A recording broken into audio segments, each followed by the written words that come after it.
प्यारे प्यारे व्यूअर्स, अस्सलाम वालेकुम रहमतुल्लाहि व बरकातुहू। उम्मीद है आप सब खैरियत से होंगे। मेरी दुआ है आप लोग जहाँ भी हों खैर वाफियत से हों। अल्लाह ताला आप सबको हर मुसीबत हर आफत से बचाए रखे, आमीन। आज हम बनाएंगे पत्ता गोभी की पकौड़ी, वो भी बहुत इजी तरीके से और सिर्फ चावल के आटे से। ना इसमें कोई झंझट है, ना कोई परेशानी, ना ज़्यादा टाइम लगती है। ये बनाना बहुत ही ईजी है, इसे हम बनाएंगे बहुत झटपट।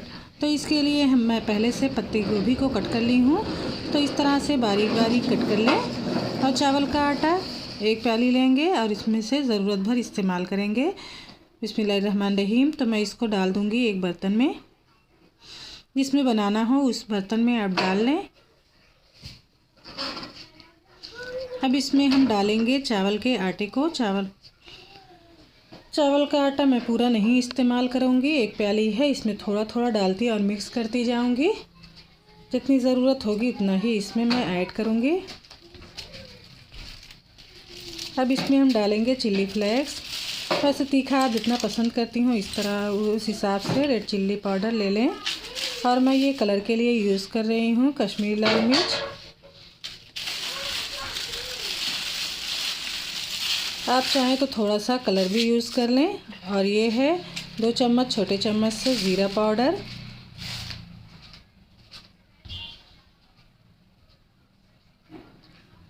अब इसको हम अच्छी तरह से मिक्स कर देंगे और इसमें डालेंगे थोड़ा सा नमक अपने टेस्ट के अनुसार ले लें। और इसमें डाल दें थोड़ी सी हल्दी पाउडर।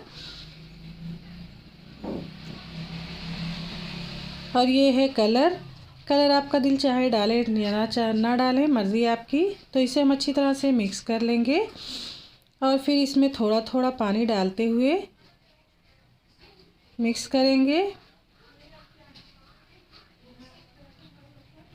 इस तरह से जब मिक्स हो जाए तो फिर हम इसे अच्छी तरह से हाथों से मिक्स कर लेंगे।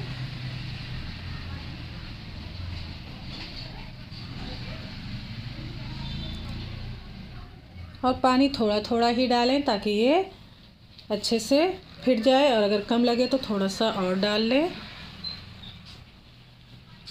तो इसे खूब अच्छी तरह से मिक्स करें ताकि ये खूब अच्छी सी बनकर रेडी हो। तो ये देखें अच्छे से मिक्स हो चुकी है। तो इसे हम 10 मिनट रेस्ट के लिए रख दें और उसके बाद फिर हम इसे बनाएंगे। तो मैं रख रही हूँ ऑयल को गरम करेंगे अच्छे से, क्योंकि ये सरसों का ऑयल है। तो सरसों के ऑयल को इतना गरम करें कि इसका कच्चापन निकल जाए।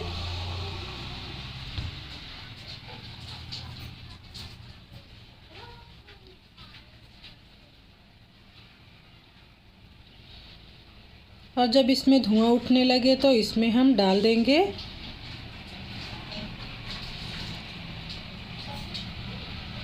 इस तरह से आप डालकर चलाएं। और अगर आपको लगे कि आपकी पकौड़ी फूट रही है, अगर आपको लगे कि पकौड़ियाँ फूट रही हैं, तो इसमें हम थोड़ा सा कॉर्नफ्लोर मिला दें। वैसे देखिए ये फूट नहीं रही है। वैसे अगर आपकी थोड़ा सा अगर लगे कि आपसे नहीं बन रही है तो इसमें थोड़ा सा कॉर्नफ्लोर डाल दें। उसके डालने से और भी ज़्यादा क्रिस्पी बनेंगी। तो इसको हम थोड़ा थोड़ा डालते जाएं और जब थोड़ा सा सिक जाए, अच्छी तरह से हो जाए तभी चलाएं, नहीं तो ये टूट जाएंगी।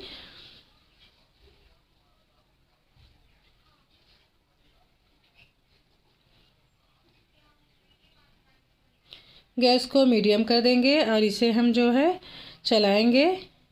ये देखें अभी ये हुई नहीं है, इस तरह से थोड़ी सी टूट गई है। अगर आप अच्छे से होने के बाद थोड़ा सा चलाएंगे तो ये बिल्कुल भी नहीं टूटेंगी और ये अच्छी तरह से निकल आएंगी। अब इसको उलट पलट कर इसके खूब क्रिस्पी हो गई है। तो अब इसे हम निकाल लेंगे और बाकी बचे हुए बेसन को भी इसी तरह से डाल कर निकाल लेंगे।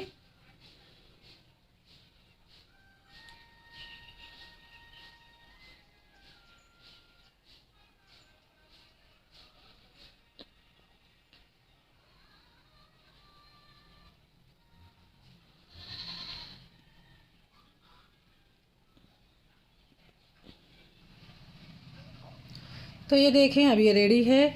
तो इसे मैं एक प्लेट में निकाल ली हूँ और बाकी बचे हुए पकौड़े को भी इसी तरह से हम निकाल लेंगे।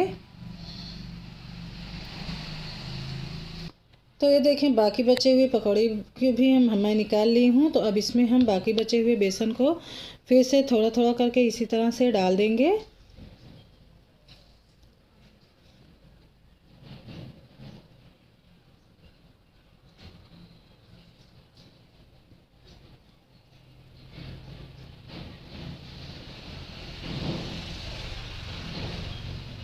और आँच को अपनी तेज़ कर देंगे क्योंकि बहुत ही धीमी थी आँच। तो जो है ये ऑयल ठंडा हो गया है तो आँच को अपनी तेज़ कर देंगे। और जब अच्छे से ऑयल गर्म हो जाएगा, ये अच्छे से पकने लगेगा तो हम फिर आँच को अपनी मीडियम कर देंगे।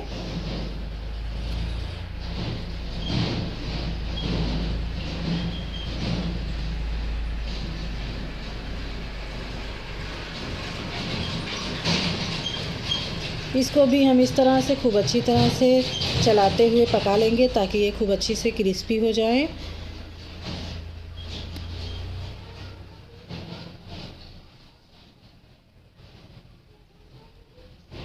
तो ये देखिए इसका कलर कितना अच्छा हो गया है, तो इसे भी हम निकाल लेंगे।